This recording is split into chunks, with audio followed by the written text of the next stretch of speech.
Om Shanti, everyone. Welcome to the Monday workshop. As always, every Monday, we have very special guest with a deep spiritual experience and with a deep and strong spiritual practice. And today we have with us Sister Mary. Sister Mary has been practicing Raj Yoga meditation for decades together, and she comes from a very deep practice, and I'm very fortunate to have Sister Mary as one of my mentors during my initial days of the Brahmin life. And she served here in San Francisco Meditation Center in Anubhuti, and presently she is based in Chicago. And she is one of the key instruments of Baba, and she's part of the board of directors from Americas, holding the yajna and taking care of the whole family. So I personally want to share one of my personal experience with Sister Mary. I was very much inspired by her quality of following through, meaning walk your talk thing, right? So I have seen her living up to it, and she takes the ownership of the yajna. I mean, of course, Baba is the owner of, is the one who is caretaker, but I never saw her saying that, oh, well, it's Rama, well, and then drop the ball and then walk away. I never seen that happening, right? There are a lot of situation, a lot of commotion, a lot of confusion, in the family or the drama that puts you into, but being practical and using the knowledge in the right context, in the right place, and making a difference in whichever situation she is in. So I'm always inspired by that quality, and definitely today, so we will go much more deeper. The topic of today is developing the divine qualities within, and it's very much in line with the Avyak Muli that we had this Sunday. And please welcome Sister Mary. Thank you, Harsha, for that very warm introduction. It's nice to be with you all. It's been a while since I've been in San Francisco. And 3 of the Brahmins from Chicago are going to be in Anubhuti for the program with Sr Denise. Oh, so nice. I hope you meet them all personally. Definitely. Well, as Harsha said, my spiritual journey began in San Francisco in 1987 at 401 Baker Street. And then that was my upbringing as a Brahmin. And then in 2008, I moved to Chicago, where I've been ever since. And so the move from San Francisco to Chicago, I grew up in Chicago, so I knew the city, but in San Francisco, I lived in a household with usually about 8 people. And when I moved to Chicago, there was another sister in the center, but she left. So I was there on my own. So it was quite a different kind of experience. And a couple of sisters came for a while to stay at the center, short term, and then left. And so most of the time, I was without a companion. And I called up Sister Mohini and I said, Sister Mohini, we need another sister in Chicago. And she said, okay. And nothing happened. So I called her up again. I said, Sister Mohini, we still need another sister in Chicago. She said, okay. Nothing happened. So I called a third time. I said, Sister Mohini, we need another sister. And Sister Mohini said, well, if I had another sister, I would send her, but I don't. So I realized that was the way that it was going to be. And I actually, it was in that period of my life when I was the only one in the center that I really learned how to make Baba my companion. Because when I was in San Francisco, all of the other center Nivasis were my companions. And of course, Baba was my companion, but he wasn't my first companion. My first companion was the human beings who I lived with. And so I stopped complaining to myself about this situation because I realized that it was the golden opportunity to make Baba my companion, my one support. I had no other choice. And it went along, it was very sweet, actually. And so I'm going to fast forward now to the time when COVID started, because another sister moved into the center then. And then more recently, about 4 or 5 months ago, a second sister moved into the center. So finally, my wish got fulfilled. Not only do I have one sister, but I have 2 sisters. But I noticed some interesting things during this process. The first thing that I noticed, when COVID started, the first sister who moved in, Ragi, she was kind of working all day long, and she was in her place and I was in my place. There was no one coming to the center. And I noticed that I had a lot of time with my own thoughts. And so this required me to really look at my thoughts carefully. Because when other people are around, the attention tends to be on them, especially because we're in the business of serving. What does this soul need? How is this soul? How is this soul doing, progressing in Raja Yoga or etc.? Do you need any books, etc.? The attention was generally on the other souls, but there's nobody here. And in the beginning of COVID, there was very little service. We didn't do all this Zoom stuff. And so a lot of attention on my own thoughts, and really noticing how my thoughts, by and large, were what Baba called on Sunday ordinary. I was having a lot of ordinary thoughts, and trying to figure out what to do about this. Do I need more yoga? Do I need more soul consciousness? And it wasn't too difficult, because either one of those strategies works quite well. But then there was the other additional distraction of there's another human being living in this space. And the human being actually just came short term, but ended up staying for a year and a half, more than a year and a half now, and a young person. So a lot of attention was on the well-being of this other soul. And then the attention was on the performance of the other soul. And so I started noticing this pattern in myself, that if I'm by myself, I'm with Baba, no problem. But when I'm with other human beings, my attention goes out to them. So then we had a retreat. I participated in a retreat about a month ago. It's called Fixing Your Stage for the Golden Age. Macy-Bai, do you remember that program that Ramesh did maybe in the 80s? Macy-Bai might remember that. Do you remember that? It was a program that Ramesh Bai and a group of the Spark team put together. No? I don't recall. Oh, okay. No. Well, this is something that Judy Johnson in Halifax just dug up about 10 years ago. And she has a very scientific orientation to Gyan.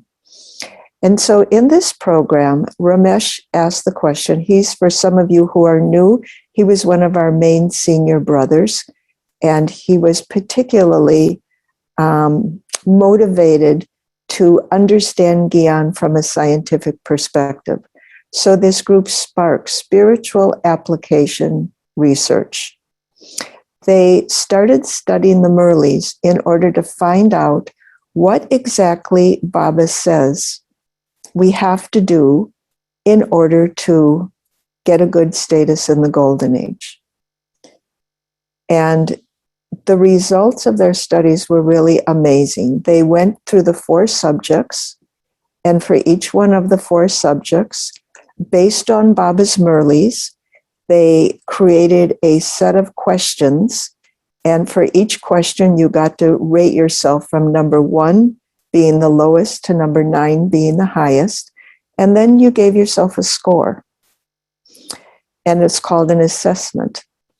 So I actually did this the first time a year ago. We did this for the young adults retreat. So to back up, Judy Johnson found this and she loved it and she did it herself and she gave it several times in Canada.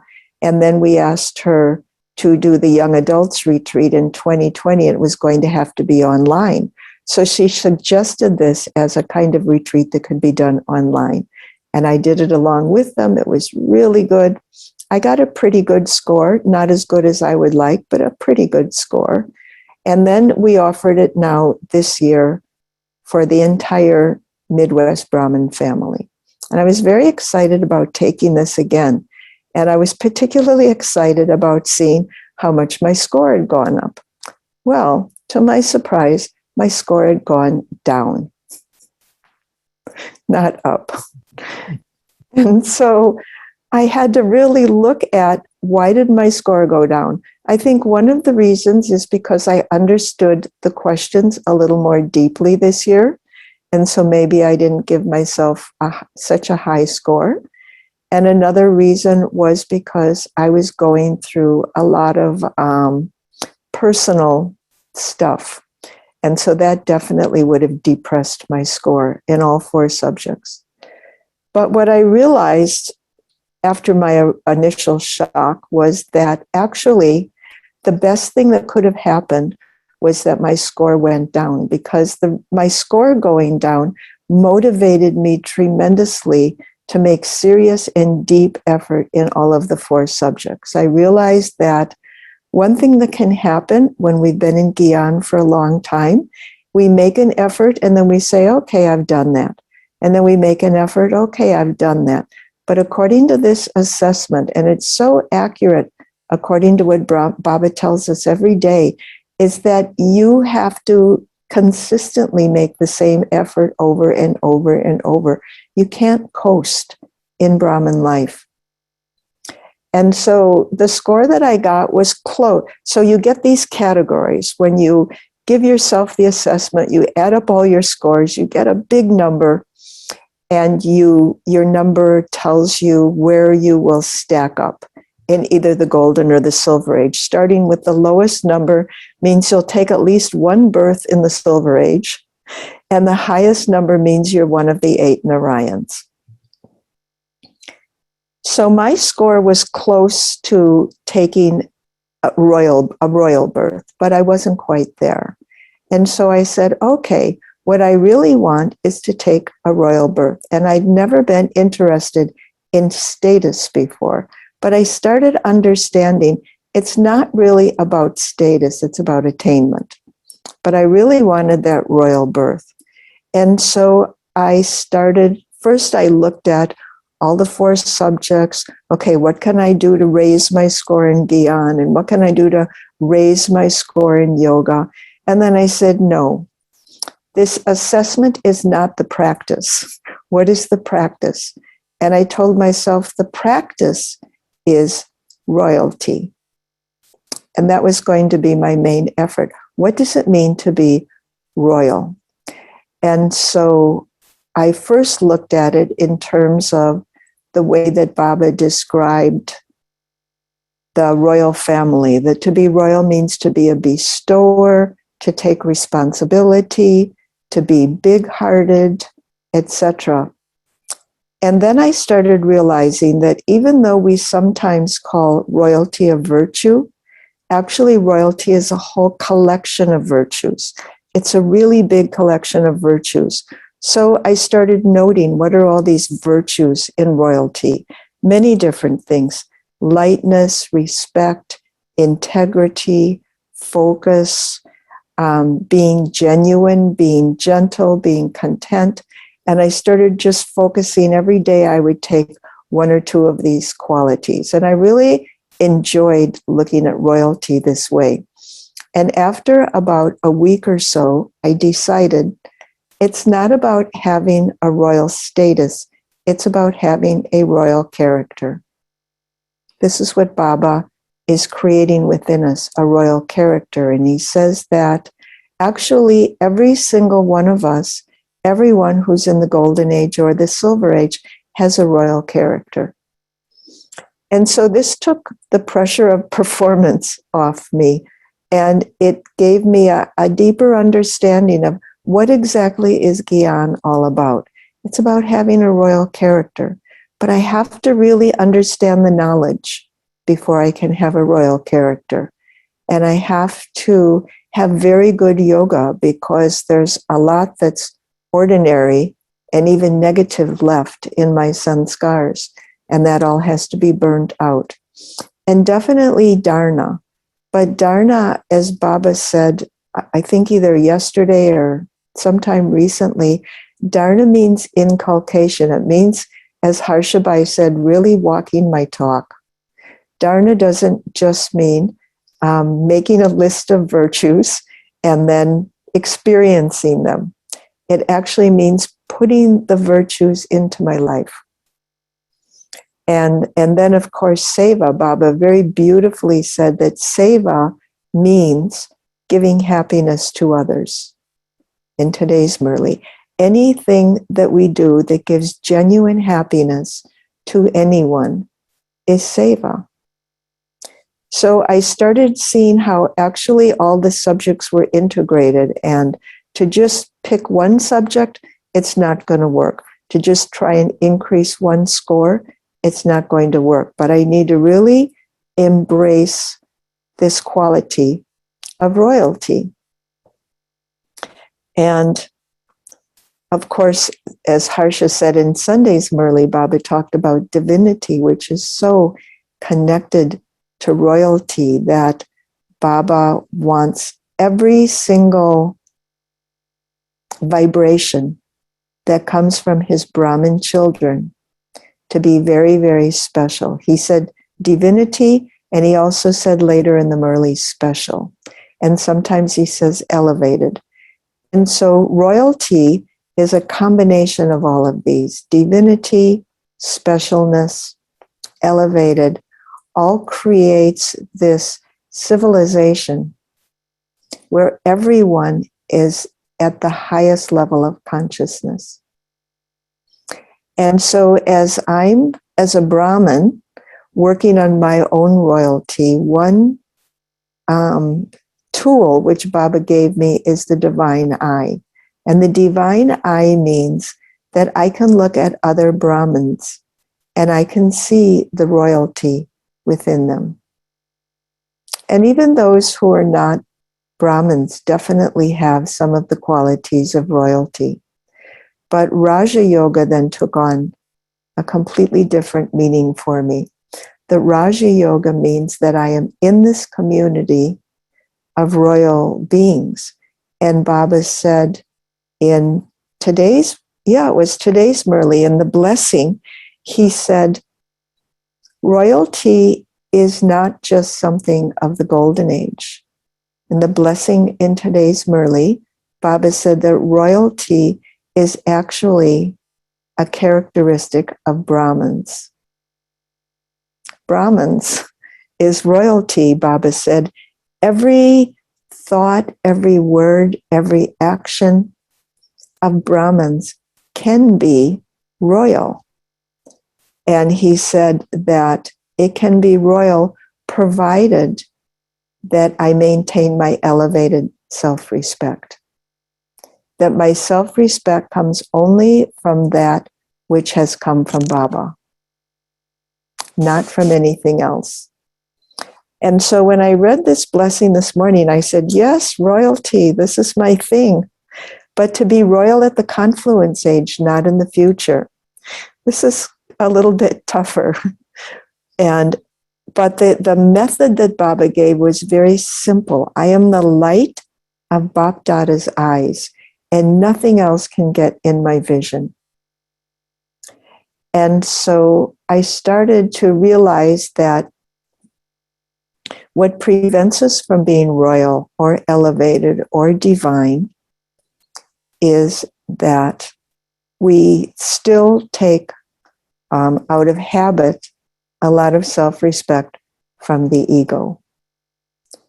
And to the extent that we do this, we take self-respect from the ego. For example, I want to look good in front of all of you. That's preventing me from actually experiencing true self-respect. And so when Baba says, you have to surrender everything to me, you have to only see me, you have to let me be your only support, your only help in life. Trust only in Baba. It's because if I'm not with Baba, I'm going to default to taking my self-respect from the ego. And we've done this for so long. And it's been so, the return that we've gotten from it has been so pathetic that we've gotten into the habit of constantly trying to gain self-respect from that method that doesn't work. How I look to others, how I compare to others, what other people think of me, what kind of accomplishments I have, what kind of degrees I have, all of these things. This habit has been really firmly entrenched in it. And then Baba said in the blessing a couple of days ago that this big problem of the ego is this I am right, this I'm sensible, and we start mixing my own expertise with Gyan. And then we say, I am right. And I realized for myself, the difficulty that I'd been having, which contributed to the lower score that I got this year, it came from this I am right. This I am right, that here's these two young Kumaris in the center and I'm training them. But am I training them or am I imposing my own systems on them with this idea that I am right? I created these systems. I did it for Baba. They're good systems. Now we're all going to follow them. And I started looking out in layers because I'm not the only one who has this I am right. It's really how Maya gets us locked into the jail with this I am right. And what happens when we're all locked together in this jail is we argue.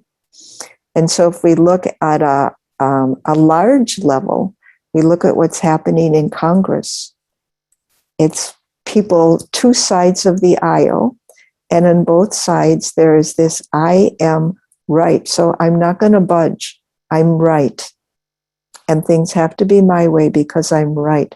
So government basically has stopped. And even in COVID, it started out being a public health issue, but then it became a political issue because we all have this attitude, I am right.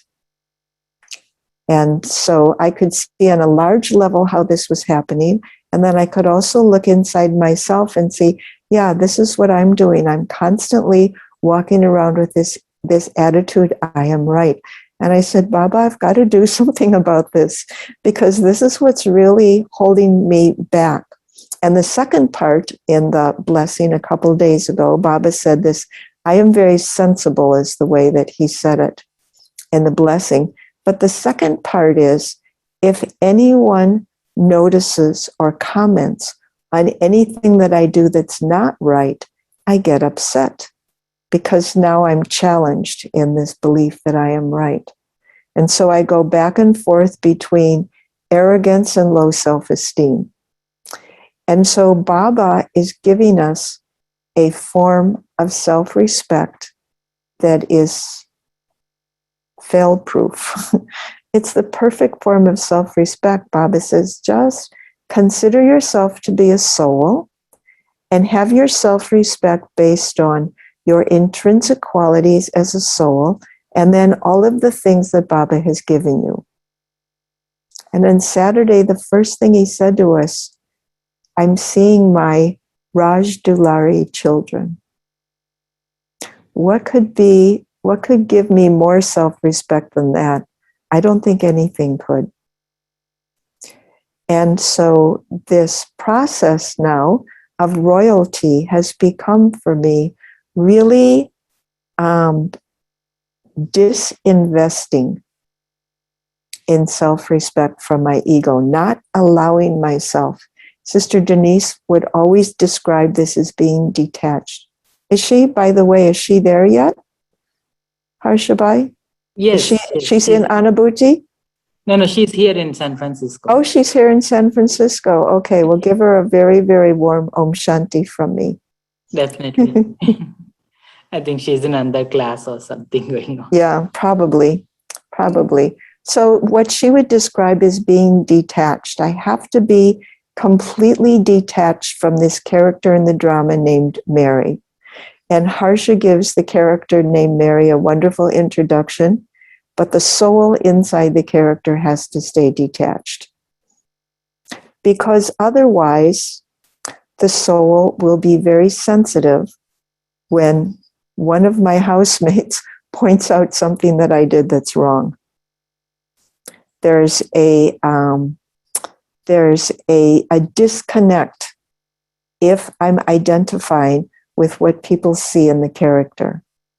So the royal character is to only take my self-respect from Baba, like the example that Baba gives of the swan that can separate milk from water and can separate pearls from stones and only sees what's good and only picks up what's good and only shares what's good. So this is where I am right now in this royal character. And I'm really looking, when I look around at the Brahmins now, I look at them as royal souls, souls who have a royal destiny, and souls who are developing the qualities of royalty within themselves according to their own part in the drama. Because, of course, the ones who will be our leaders in the Golden Age will have all of the qualities of royalty. But even those who sweep the streets will be royal. Even those who sweep the streets will have very divine ways of doing what they're doing, and they'll have very pure thoughts as they're sweeping the streets, and they'll have very pure interaction with other souls, but also with the material world. So this was kind of my churnings, and maybe I see some wonderful Brahmins who I grew up with spiritually. Maybe somebody else would like to say something. Mesi Bai was one of my first teachers. My first teacher actually was Sister Gita. And when Sister Gita gave me the course, she probably told me that it had 7 lessons, but I didn't remember. So I just kept coming and coming and coming every Saturday for my class. And finally, one Saturday, she said, I'm going to India. And I'm leaving soon. And so I thought, I interpreted that as meaning I would have to find another teacher. So I went to Mesi Bai and I said, Mesi Bai, will you be my teacher? And he said, sure. So I have very fond memories of sitting on the floor in what was then the classroom. It's now the sitting room, and discussing Gyan with Mesi Bai. So one of the things I remember Mesi Bai always used to tell about his children, right? So before he came to Baba, so how he was interacting with the children, and once he came to Baba, and how he was interacting with the children, and the influence he has on them has shifted, right? So children pretty much imitate them and then definitely pick up from your qualities the minute you start becoming Baba's child, and then you start focusing on yourself, and you genuinely make a difference in your own character, then they pick it up from you, and especially children absorb like a sponge. He used to tell that it's very solid influence on the children growing up, especially infusing that royalty in them. Is that right, Metibai? I'm just putting. I think that when you're in Gyan and you're applying the 4 subjects, then each subject enhances the other subjects. So we get up, we have Ahmed Vela, we get a very internalized stage wherein our presence is enhancing the stage of other souls. And then we go to Morley, and the Morley gives us directions, and the ocean of those directions place us in a state where there's no circumstance we can run into that we don't know what Baba wants us to do specifically in that circumstance. So Baba told me that in one personal meeting, he says, you can't forget me for even a second. And I thought, wow, But when Baba gave you a blessing, it wasn't your present blessing. It was a blessing that's coming in 10 years. And then when it comes, you can see, oh, yeah, Baba said this would come. You see, Baba wouldn't tell you what's going to come in 6 months. And a lot of double foreigners would get upset when Baba gave them a blessing and it didn't come before they came back to Madhava. But it never bothered me, So I could see that studying the Morley, then there was no moment that I didn't know precisely what Baba would have me do. So Baba says, follow Brahma. And when you know what Baba wants you to do, what you really know is what Brahma-Baba would do. And so I could go into my life, and each situation, I would know what Brahma-Baba would do, and then I would just do that. And so it was like, I wasn't running on my karma. I was running on Brahma-Baba's karma because I'm doing what he would do, So it really placed you in this situation where whatever you did was right. And because it was right, then it had the blessing of Brahma-Baba's right to succeed piled onto yours.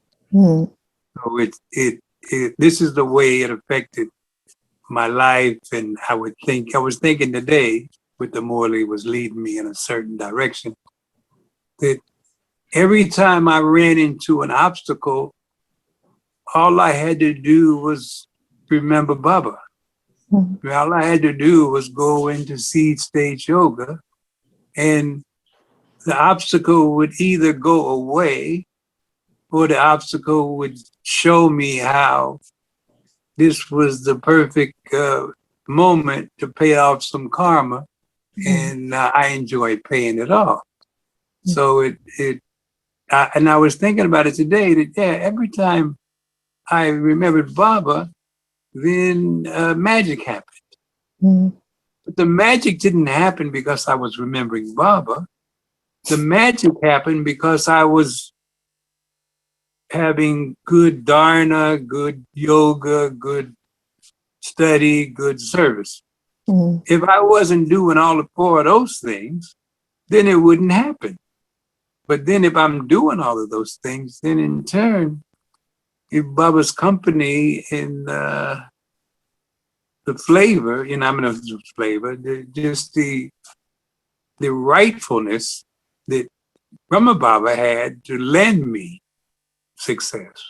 And so this is one of the things that worked for me. And I know when I first took Gyan, Baba told me, just follow these teachings one day at a time. And at the end of each day, if you had an extraordinary day, do it an additional day. And he said, I know what you can do for yourself, and I expect you to do it. And I know what you can't do for yourself, and I'll help you. Mm. You see? And so it's three things in this equation. Baba just told me do it for one day, so I did it very well. If I was trying to do it all year or for the rest of my life, I wouldn't have done it that specifically, that accurately. Because I just did it for one day, I did it well. Because I did it well, then I had the right for Baba's assistance to stand with me anytime I required it, you know. But it was like, I didn't figure out till 30 years later that Baba put me in the 12-step program. You're in Guyana, but you're in the 12-step program. And so that worked for me, and it wouldn't, taking Guyana regular, it wouldn't have worked, you see. Mm. But this to me is the magic of Baba, that he knows each child and how to give that child the specifics. And then if the child applies them to the best of his ability, then Baba will make magic. And, you know, because that's the thing. Everybody said, how come you have so much faith in Baba? Well, faith in Baba was easy, but I was applying the teaching because I was only doing it for one day. So, you see, and I wouldn't have got up at 4 otherwise, you know. So, that's nice. My comment. Yeah, and I was remembering yesterday, Baba said, if you say no to Maya, you say, get out of my life, Maya.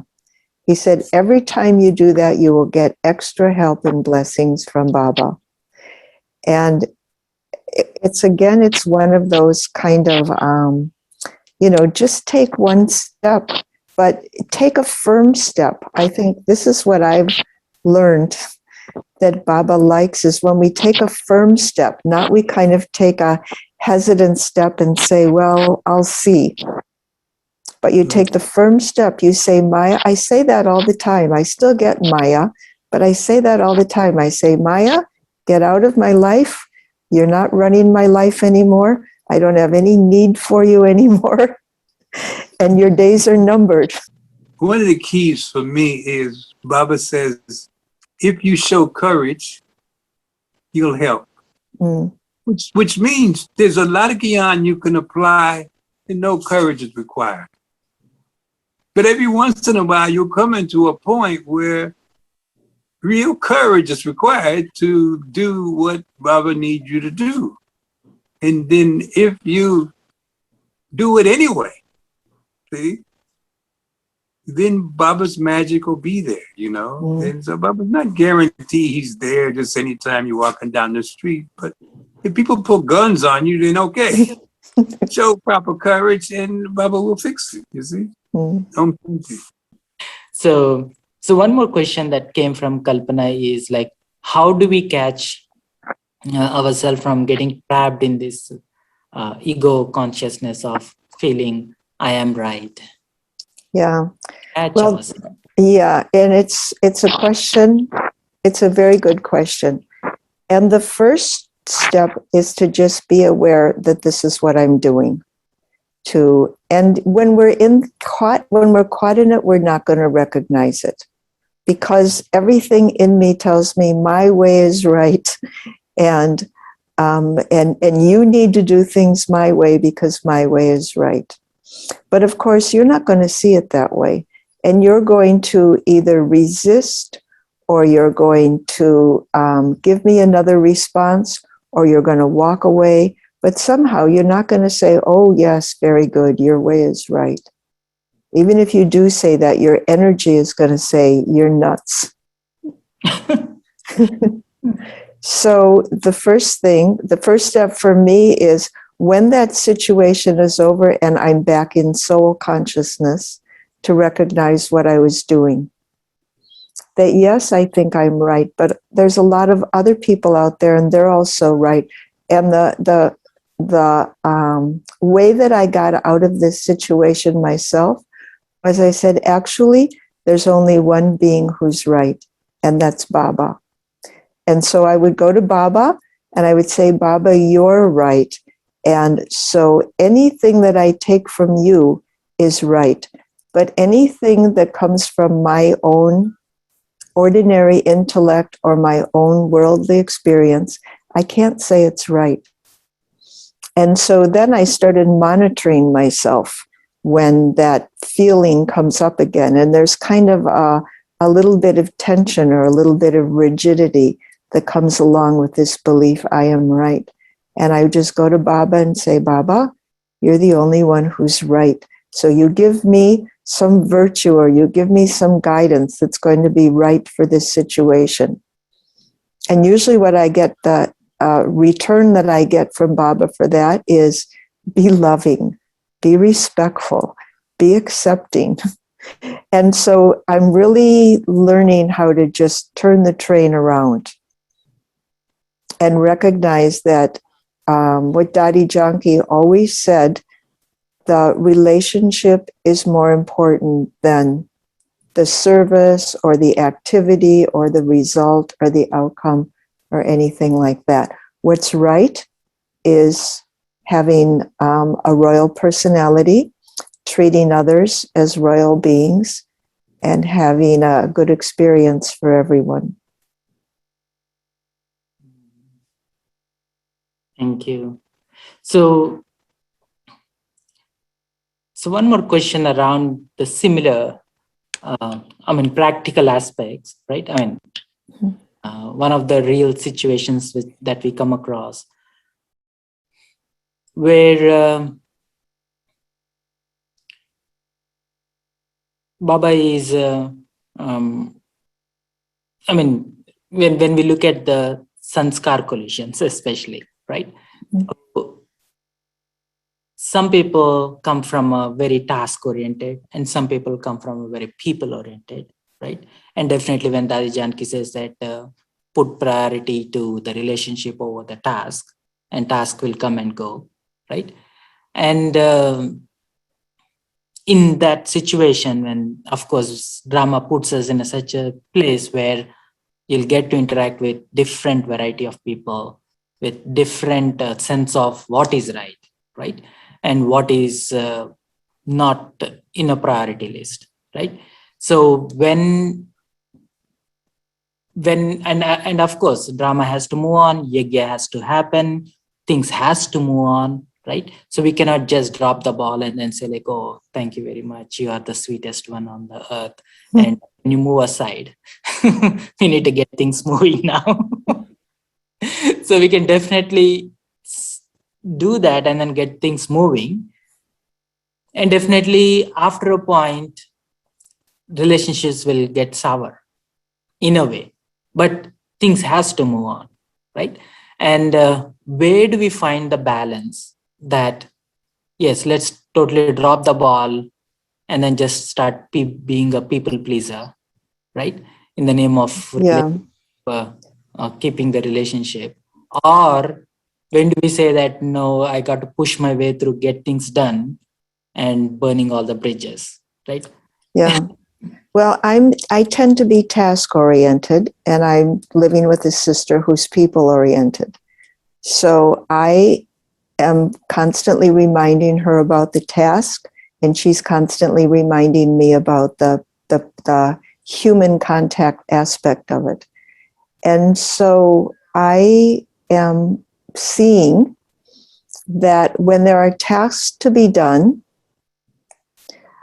instead of trying to make a people person do the task, I look a little further. And we need both in the family. We need the task-oriented, souls, and we need the people-oriented souls. And fortunately, there are enough of both. But I really have developed a appreciation for these people qualities, because particularly when I was by myself, I was very task oriented. I wasn't like, I was not. Some days I would, of course, interact with students, but that's a very different kind of interaction than interacting with people that you're living with who are your equals. And also, I really liked one thing that I heard the Dalai Lama say recently, and it's kind of a big theme of his now. He said that on a fundamental level, we are all human beings. This is our fundamental level at which we're all the same. We all have the same desires, the same feelings, the same needs on our fundamental level. And he said on the secondary level, there are many differences. Secondary level is our age, our culture, our language, our education, our opinions, our political party. And he said most disagreements happen because we're meeting people on this secondary level. And he says, nowadays, I just meet people as human beings. I don't care who they are. He said, I meet them at that level. And so that's been very helpful for me. It's not that I'm the center coordinator and someone else is the student, or I'm the teacher and someone else is the student, or I'm the taxpayer, and nothing like that. That if we just meet each other as embodied souls, and all souls have the same qualities, all souls have the same needs. And when we do this, when we can meet at the human level or the soul level, the energy that we put out makes the other person comfortable. And this is what we really have to do as a family, or as a household or as a community, is we have to constantly be putting out energy that makes each other comfortable. Shanti, sister, it was a really beautiful explanation that you have given so far. Like, what really touched me was your statement that even a person sweeping the floor on the street can be royal, right? So actually, incidentally, during this weekend, I have a teenager daughter who's 12 and a half years old. So I was having discussion around royalty with her as well. So we had some similar conversations about the definition of royalty. But as you know, she's just turning into a teenager, and now in-person schools have started. And so it's happening the other way around. Like, I'm a little scared in the sense that she was into Gyan. She has already understood Shiv Baba, and she has been taking living values for kids classes from Brahma Kumari. But since now the age is kicking in, and now that she's interacting with a lot of people outside the house, right? And her friends, her female friends, none of them are in Gyan. So what is happening? The definition of royalty in her way is about body consciousness, good clothes, good looks, doing hairstyles, lot of things, right? Which is expected from a teenager. Of course, I have to be patient. But then at the same time, what I was realizing is that the way you said, how much to speak through my energies, through my royal energies, and set as an example, and how much to come in my speech, how much to speak and tell her things. Right. So how to strike a balance? Because of course, I have noticed that when I speak and try to teach, considering that I'm right, then teenager girls do not have a lot of patience to listen to their moms. So they think that mother is in a different frame of life. She has seen life. It's my turn to live life the way I want. And it's so much about body consciousness. So thought of asking you. Thanks. Yeah. So I think, like Macy Bai said, when Baba gives a blessing, that blessing might not bear fruit for another 10 years. And definitely adolescence is like that, is you have to keep speaking to your daughter, but you wouldn't expect her to respond immediately. Because we were all teenagers, if we can go back and remember that time, and we thought our parents knew nothing and we knew everything. And but when all of that settled down and we got to be a little bit older, then we started understanding the wisdom of our parents and being more discerning about what really has value in life. And so she's got a good family, she's got a background of Baba, but she's at a stage in her life right now where she needs to try out a few things, and she's going to, have to kind of go through the school of hard knocks like we all did. But I don't think she'll go too far off course. But, you've got to compare, especially in this country, not in all cultures. But in this country, you kind of have to compare. There's a lot out there that is available, and you have to have the opportunity, at least, to try it out and see. She has good values, I'm sure. So she's going to maybe enjoy, the nice clothes and hairstyles and looking good and all of that, but also it's not going to fulfill the soul. Yeah, thank you, sister. Thanks. Mm-hmm. Thank you. So, Sister Mary, there's one more question around when we start living with the people, you start picking up their qualities within yourself, and you, without your knowledge, after a couple of decades, you start behaving like other person will start behaving like you, right? So the company colors, right? And we are so fortunate to have daddies in our life, and definitely Baba in our life, and the peak part of our day, which is like Amrit Vela and Murli, which is early morning time when our mind is fresh, when we are in a very well in a state to absorb whatever Baba is sharing.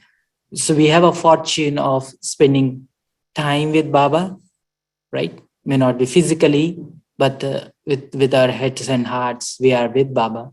And definitely seniors like you got a chance to spend time with the daddies and observe them, how they handle the situations, and definitely we picked up a lot of those qualities.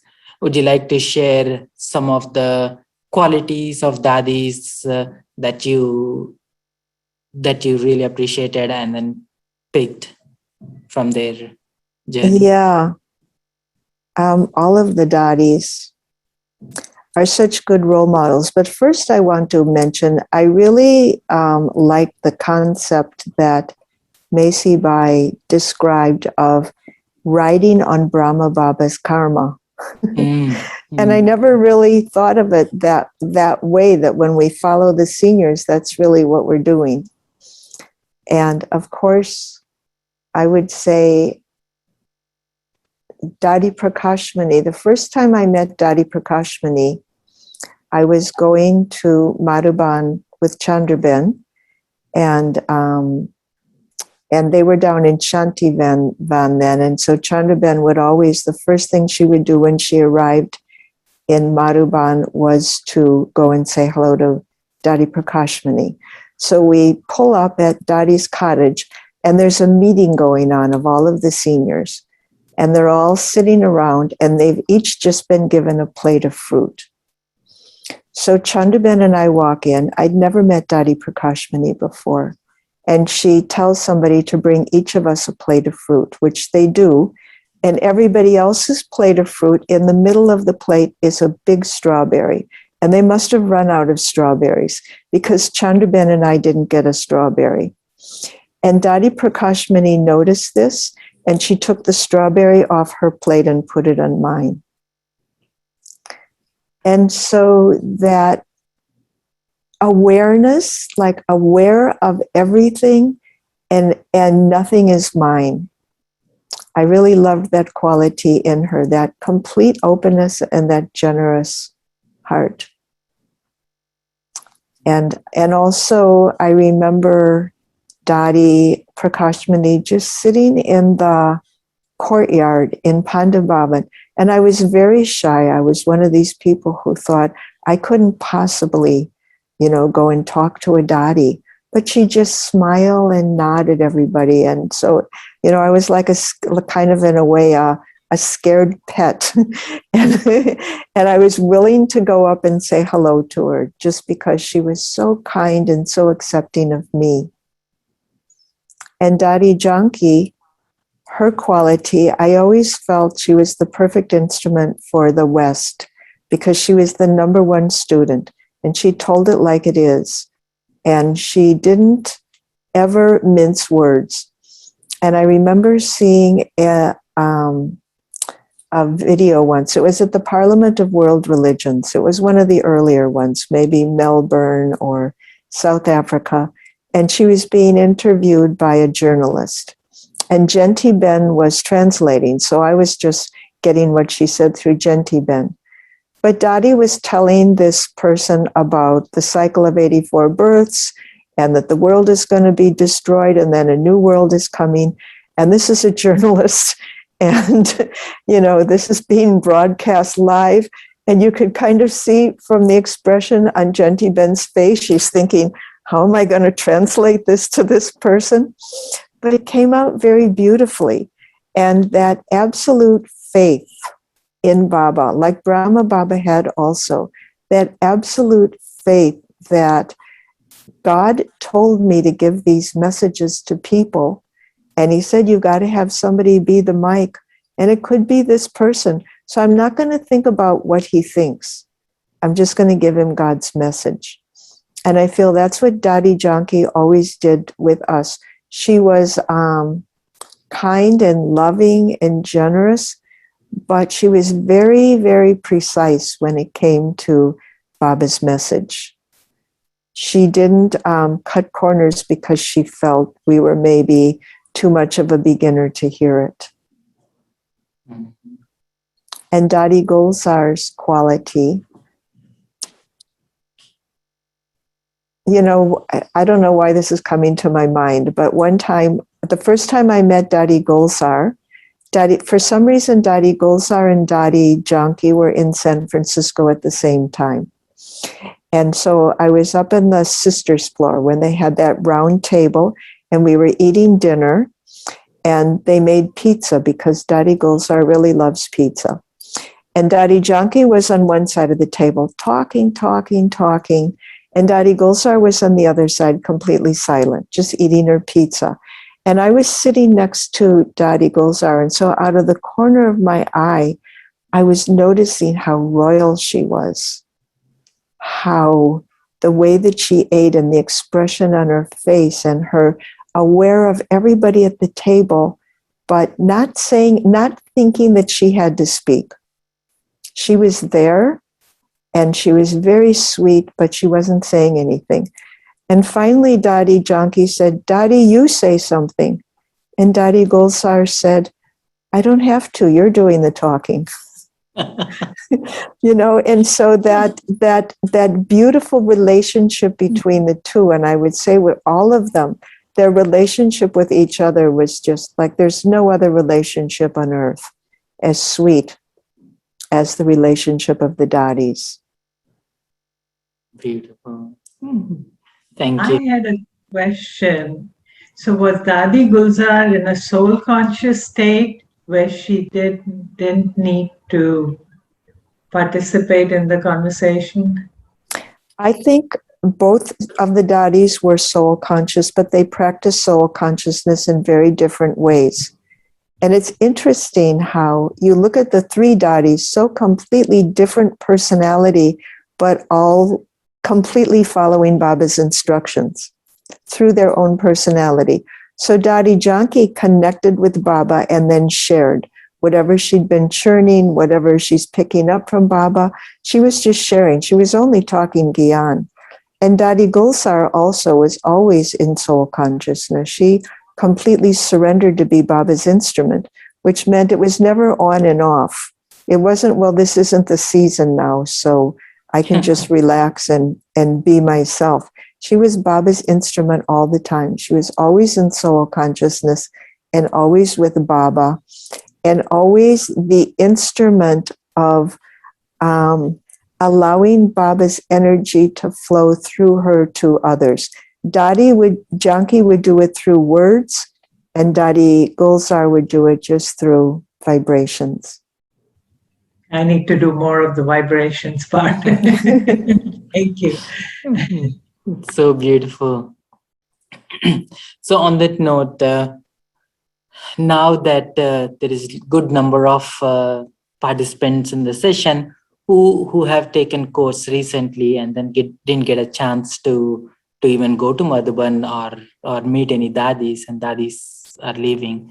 And how can we connect to dadis at a subtle level? And my feeling is they are more prominent now in a subtle way than they were in a physical form. Yeah, I agree with you. They're available in a subtle way, but I would say an Avyakti Parivar, there's always, that has given me such an opportunity to meet the dadis. And I didn't know all the dadis. I just knew the main dadis. But from watching that program every single night, there's some dadi is being showcased, and we get to actually hear the dadi's words and kind of understand the dadi's relationship with Baba and the story. How did you get to come to Gyan? How did you be a dadi?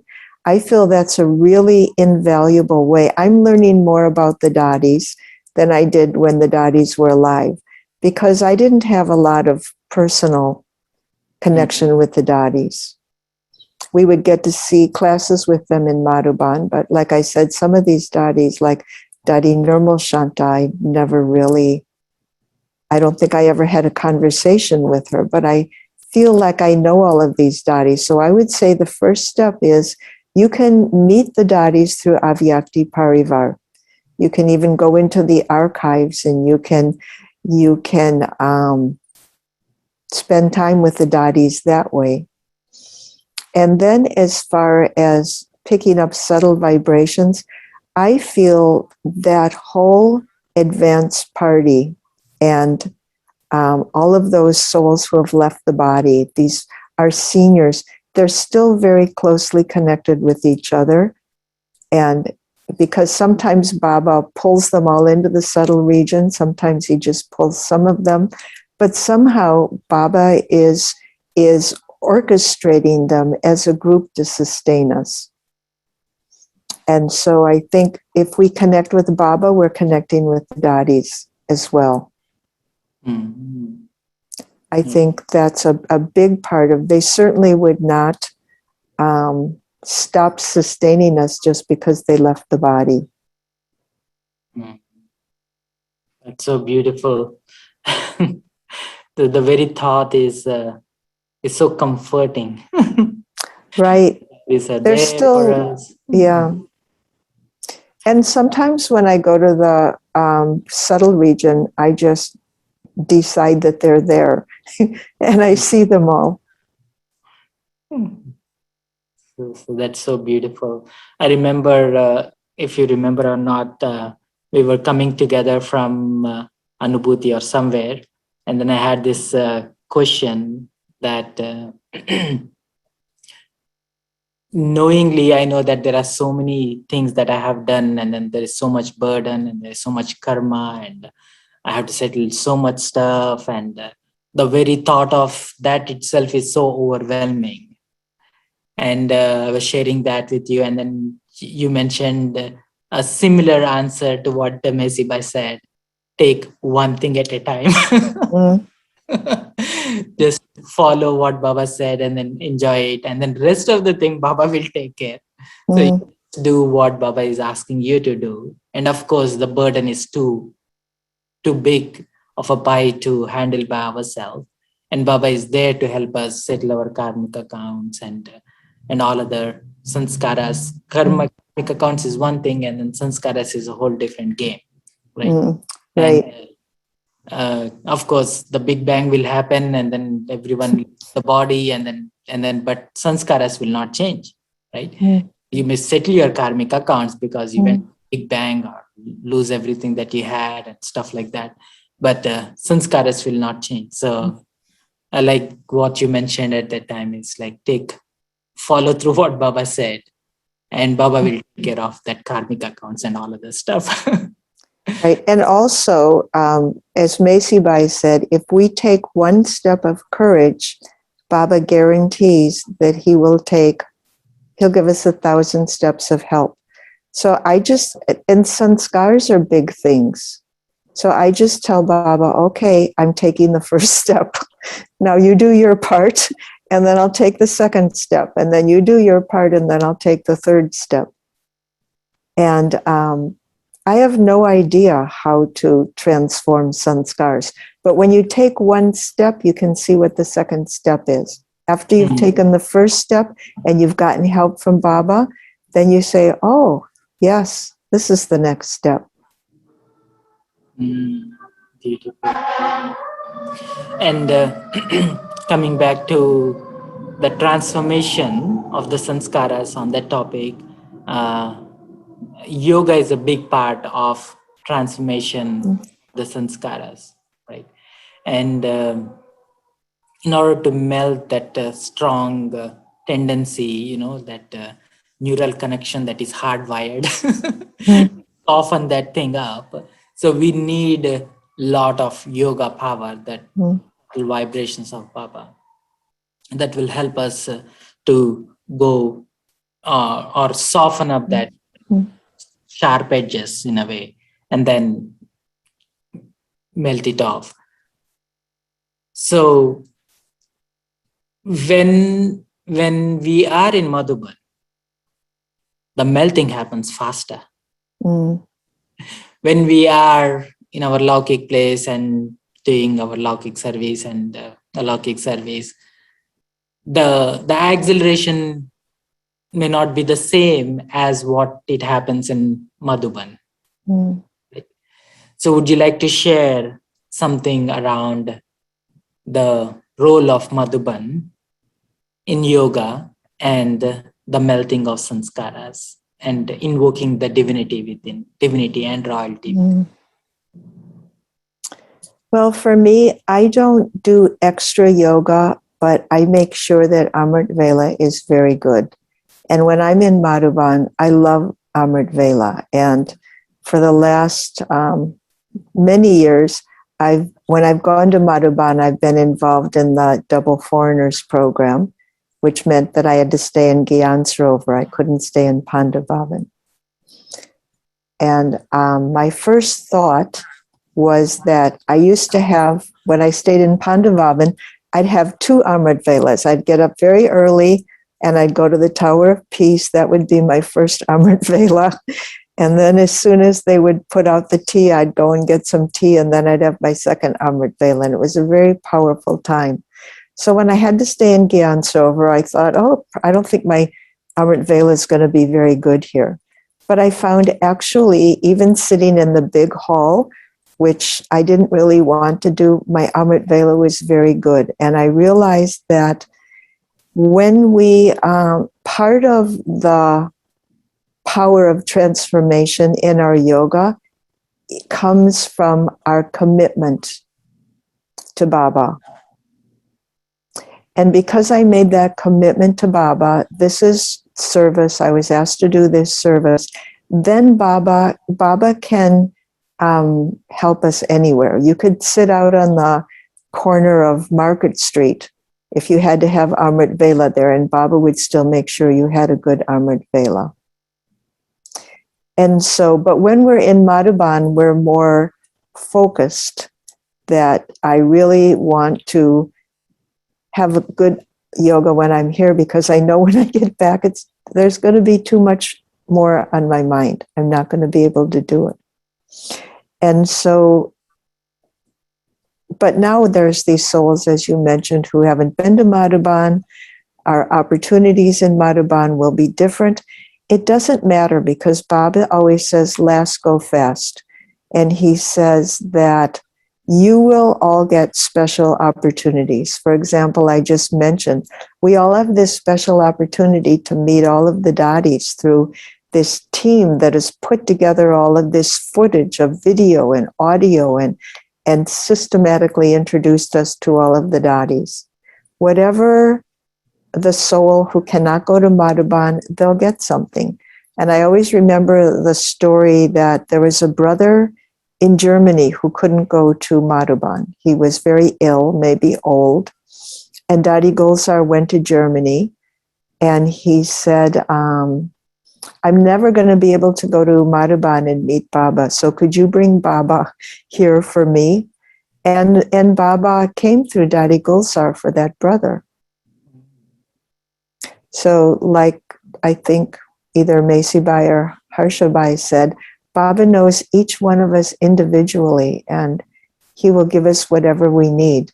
Now, the question is, I think we have to look back and we have to say, how did I make good use of my time in Madhuban? And the good use includes, did I make some kind of a transformation with a commitment that when I get back home, I will follow through on this? And I really feel the follow through is the key, because you can go to Madhuban and have a wonderful experience and go back and 2 weeks later, you're the same person you used to be. But if you create a program for yourself to continue that transformation, to not say, oh, this was really great, but this was the beginning and I'm going to keep it up, then it becomes a power.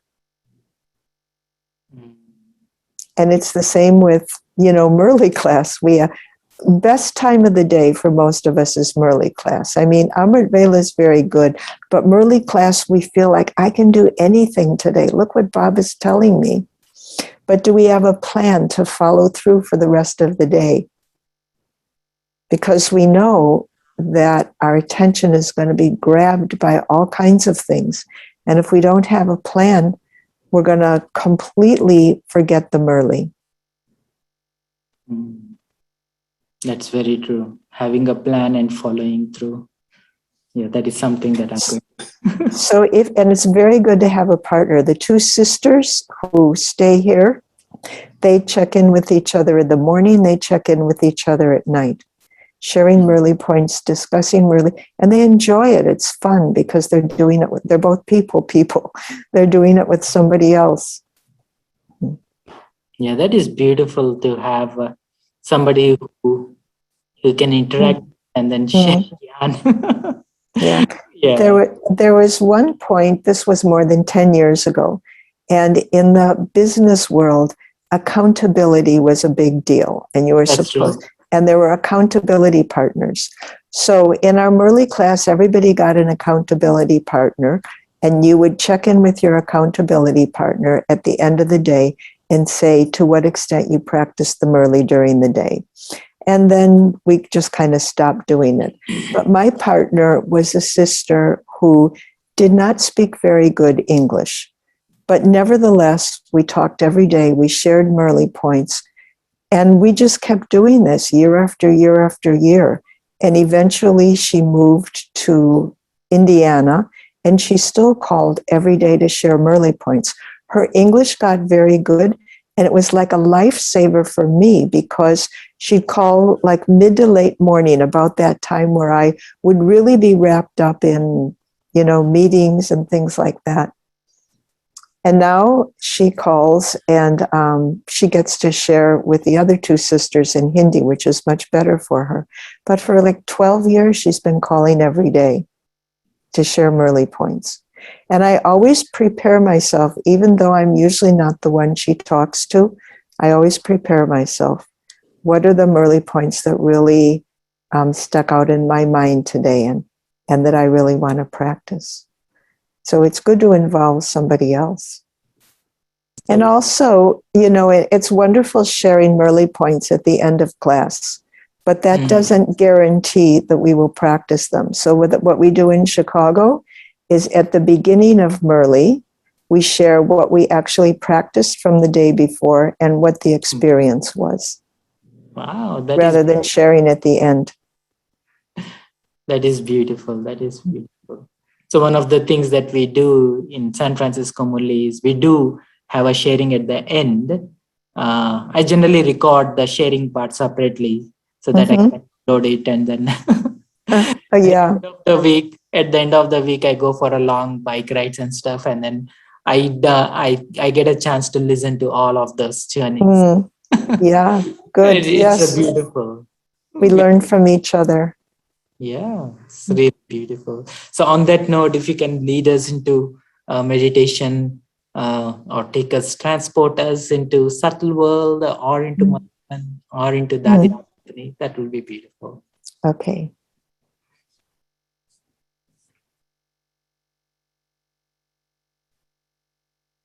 Bring your awareness within.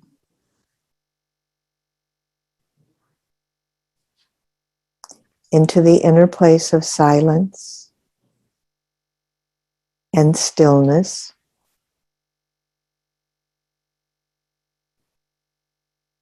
And see yourself as Baba's Raj Dulari child. Extremely beloved. Completely royal. Sitting on Baba's heart throne.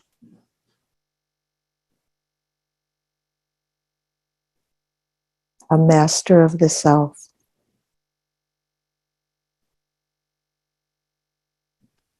And a future master of the world.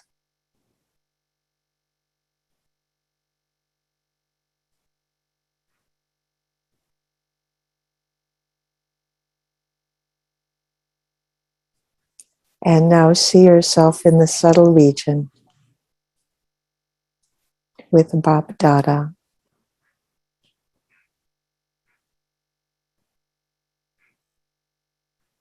The sweetest, most royal human being ever, Brahma-Baba, combined with Shiv Baba, giving you Drishti. The Drishti of all of his sanskars of royalty.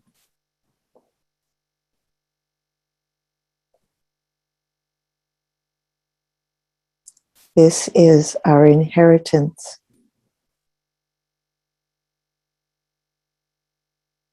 From Shiv Baba.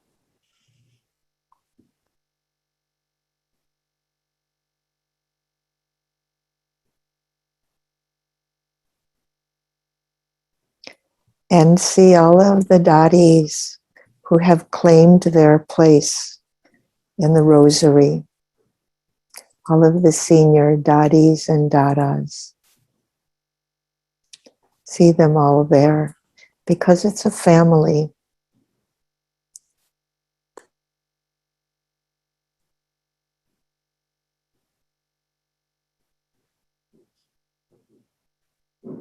And see all the Brahman souls. All of Baba's Raj Dulari children. And each one of us is a part of this royal gathering of souls selected by God, nurtured by God.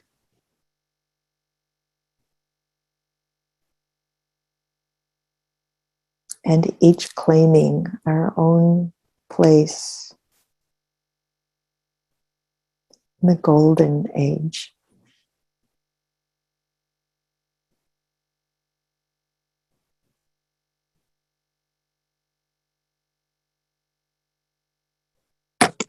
Take that drishti filled with every quality of royalty and see yourself as the light in Baba's eyes. That means you're combined with Baba. You're always in Baba's vision, and only Baba is in your vision.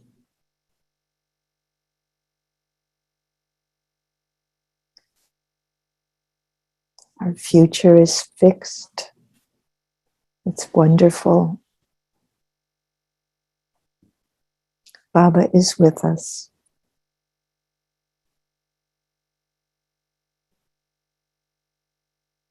revealing ourselves to us, our true selves.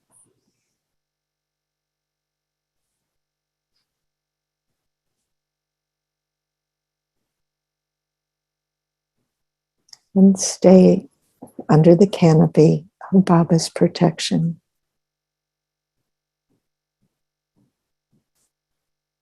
Om Shanti.